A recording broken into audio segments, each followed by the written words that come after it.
Horton hatches the egg by Dr. Seuss.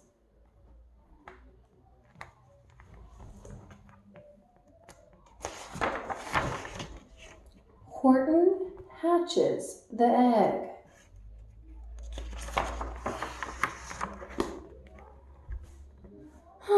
Sighed Maisie, a lazy bird, hatching an egg. I'm tired and I'm bored and I've kinks in my leg from sitting, just sitting here day after day. It's work, how I hate it. I'd much rather play. I'd take a vacation, fly off for a rest. If I could find someone to stay on my nest. If I could find someone, I'd fly away free.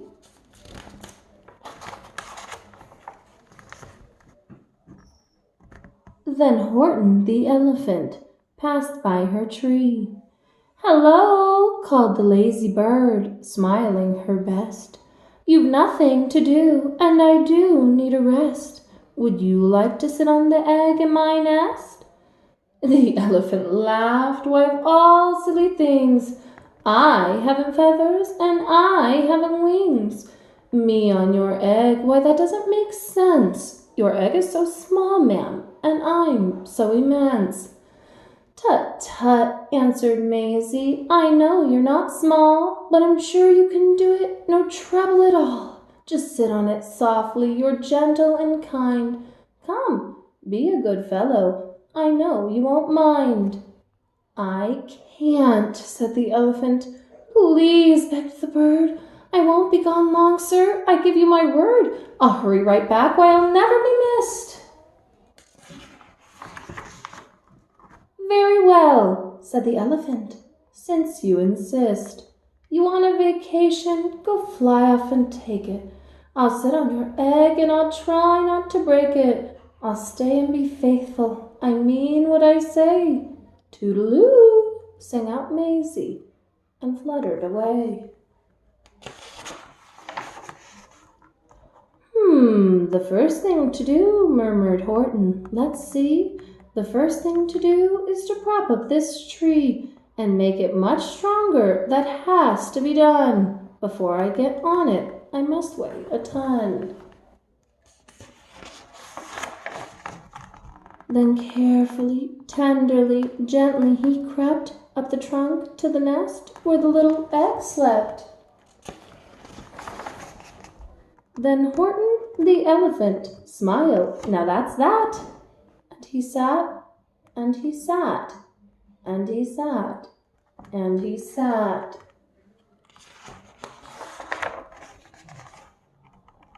And he sat all that day, and he kept the egg warm, and he sat all that night through a terrible storm.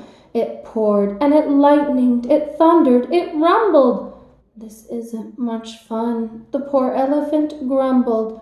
"I wish you'd come back, 'cause I'm cold and I'm wet.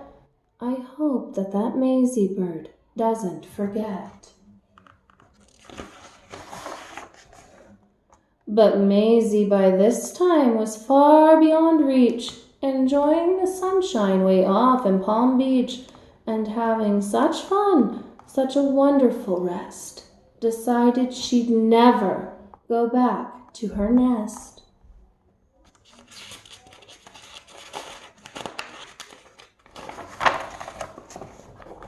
So Horton kept sitting there day after day, and soon it was autumn, the leaves blew away, and then came the winter, the snow and the sleet, and icicles hung from his trunk and his feet. But Horton kept sitting and said with a sneeze, "I'll stay on this egg, and I won't let it freeze. I meant what I said, and I said what I meant. An elephant's faithful 100%. So poor Horton sat there the whole winter through, and then came the springtime with troubles anew. His friends gathered round, and they shouted with glee, "Look! Horton the elephant's up in a tree. They taunted, they teased him, they yelled, "How absurd! Old Horton the elephant thinks he's a bird." They laughed and they all ran away. And Horton was lonely, he wanted to play.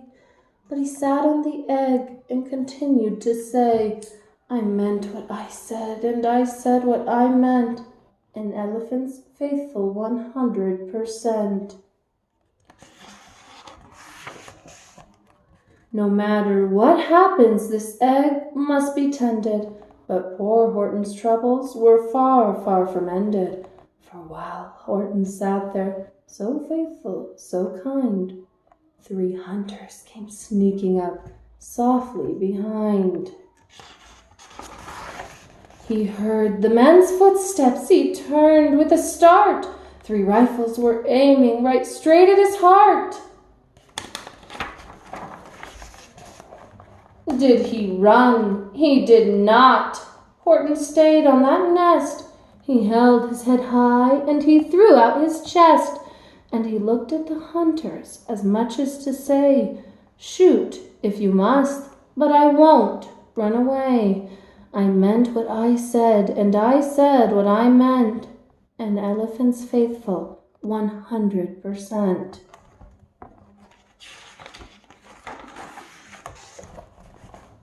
But the men didn't shoot, much to Horton's surprise. They dropped their 3 guns and they stared with wide eyes. "Look!" they all shouted. "Can such a thing be? An elephant sitting on top of a tree! It's strange, it's amazing, it's wonderful new. Don't shoot him, we'll catch him. That's just what we'll do.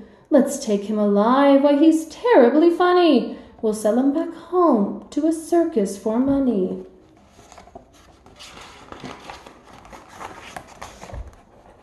And the first thing he knew, they had built a big wagon with ropes on the front for the pullers to drag on. They dug up his tree and they put it inside, with Horton so sad that he practically cried. "We're off!"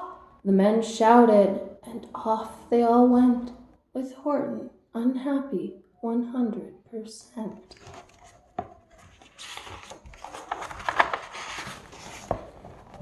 Up out of the jungle, up into the sky, up over the mountains 10,000 feet high, then down, down the mountains and down to the sea went the cart with the elephant, egg nest and tree.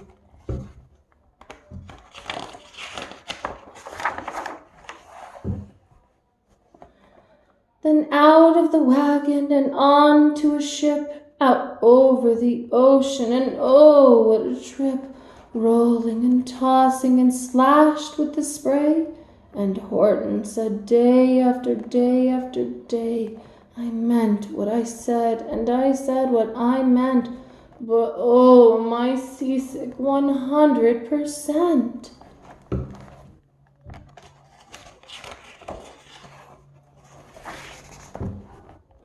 After bobbing around for 2 weeks like a cork, they landed at last in the town of New York. "All ashore!" the men shouted, and down with a lurch went Horton the elephant, still on his perch, tied on to a board that could just scarcely hold him. Bump! Horton landed, and then the men sold him. Sold to a circus, then week after week, they showed him to people at 10 cents a peek.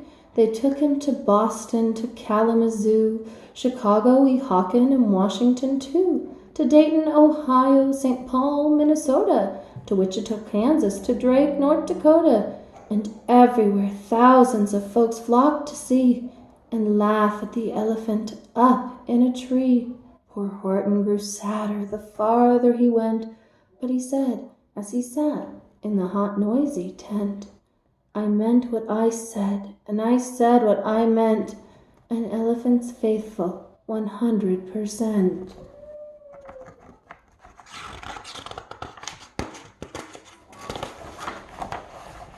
Then one day, the circus show happened to reach a town way down south, not so far from Palm Beach, and dawdling along way up high in the sky, who, of all people, should chance to fly by, but that old good-for-nothing bird, Runaway Maisie, still on vacation and still just as lazy. And spying the flags and the tents just below, she sang out, "What fun! Why, I'll go to the show."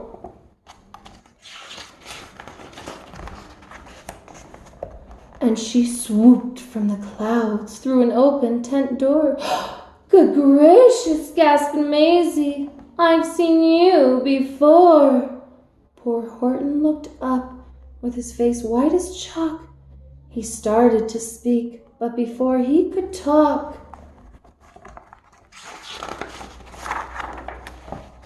there rang out the noisiest, ear-splitting squeaks from the egg that he'd sat on for 51 weeks. A thumping, a bumping, a wild, alive scratching. "My egg!" shouted Horton. "My egg! Why, it's hatching!"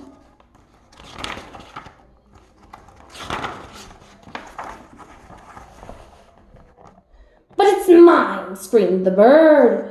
When she heard the egg crack, the work was all done. Now she wanted it back.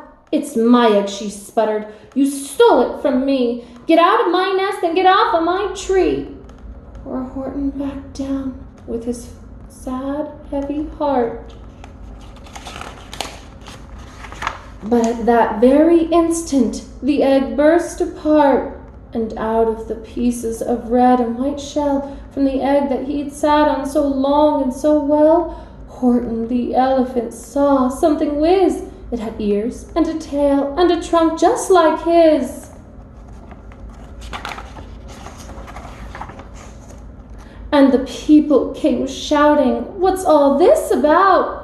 They looked and they stared with their eyes popping out. Then they cheered and they cheered and they cheered more and more. They'd never seen anything like it before. "My goodness, my gracious," they shouted, "my word. It's something brand new. It's an elephant bird."